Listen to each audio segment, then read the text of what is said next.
Hi guys, in front of me is POCO M7 Pro, and let me show you how to add photo to contact.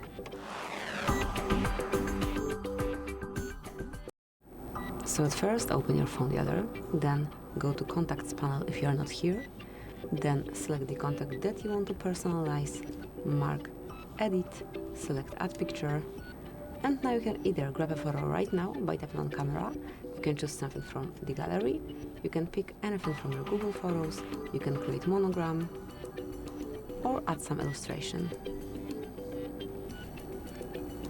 Let me go back, as I want to add something from my gallery.